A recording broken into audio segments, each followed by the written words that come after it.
그루행정사 이경배입니다. 이번 강좌는 울산광역시 행정심판위원회의 2022년과 2023년의 행정심판 실태를 분석해 보겠습니다. 먼저 2022년 접수 처리 현황입니다. 2022년 접수 건수는 173건입니다. 보건복지 분야, 국토교통 분야의 접수 건수가 많습니다. 각하율은 정보공개 분야, 문화관광 분야가 높습니다. 인용률은 문화관광 분야, 보건복지 분야가 높습니다.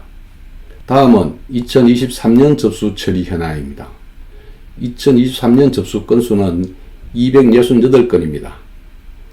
보건복지 분야, 정보공개 분야의 접수 건수가 많습니다. 각하율은 기타 분야, 정보공개 분야가 높습니다.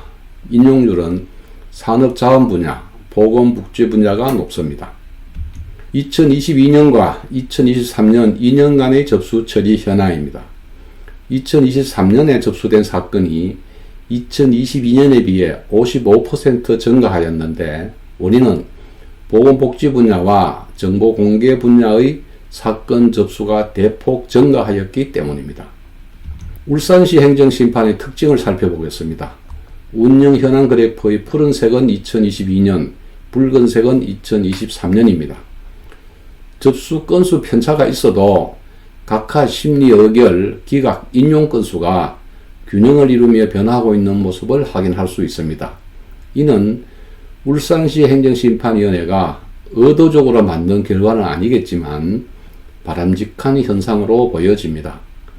울산시 행정심판을 정량적으로 분석해보면 접수와 각하, 심리 의결, 기각 건수가 전국 시도 행정심판위원회 중 평균 이하의 매주 낮은 위치에 있음에도 인용 건수가 경기, 서울, 대구에 이어 네 번째입니다.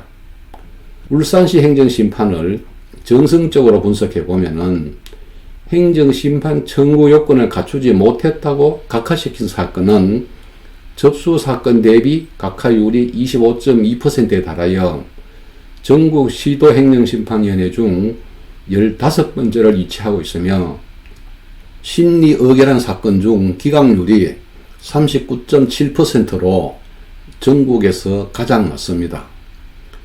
기각률이 낮음으로써 인용률이 무려 60.3%에 달하여 전국 시도 행정심판위원회 중 인용률이 제일 높은 특징을 가지고 있습니다. 울산시 행정심판의 운영을 세부적으로 살펴보면은 먼저 각하율에 있어서는 2022년 각하율이 17.9%입니다. 2023년 각하율이 29.9%입니다. 2023년 각하율이 높아진 이유는 접수 건수가 대폭 증가한 정보 공개 분야의 각하율이 94%로 높아졌기 때문입니다. 2년간 평균은 25.2%입니다.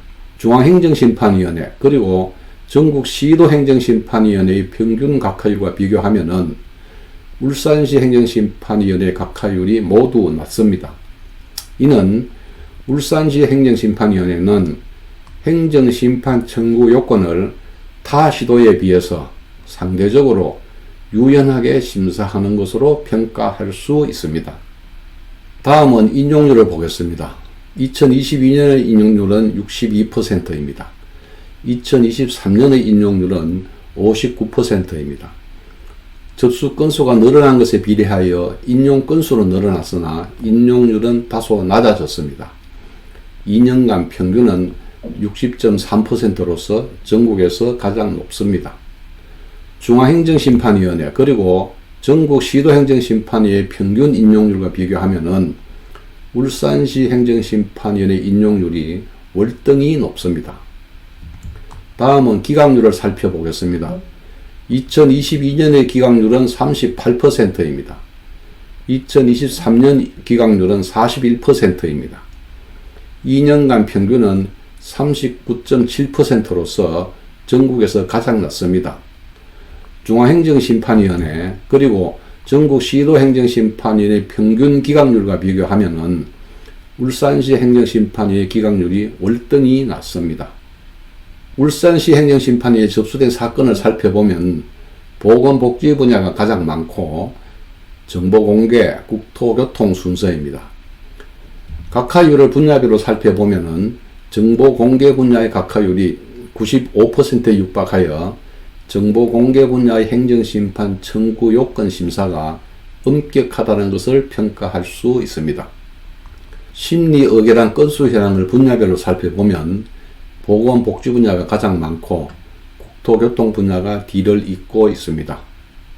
인용률을 분석해보면 대부분의 분야가 50%가 넘는 인용률을 보이고 있고 특히 산업자원, 보건복지, 문화관광, 환경, 정보공개 분야는 60%가 넘는 인용률을 보이고 있습니다. 울산시 행정심판위원회의 실태를 요약하면 정보공개 분야 외의 사항에 대해서는 행정심판 청구 요건 심사가 매우 유연하고 심리의결에서도 대부분 분야의 인용률이 60%를 상회하고 있으므로 울산시 행정심판위의 소관 사항에 대해서는 적극적으로 행정심판을 청구하는 것이 바람직한 것으로 분석할 수 있습니다. 본 강좌가 필요한 분들께 도움이 되었으면 합니다.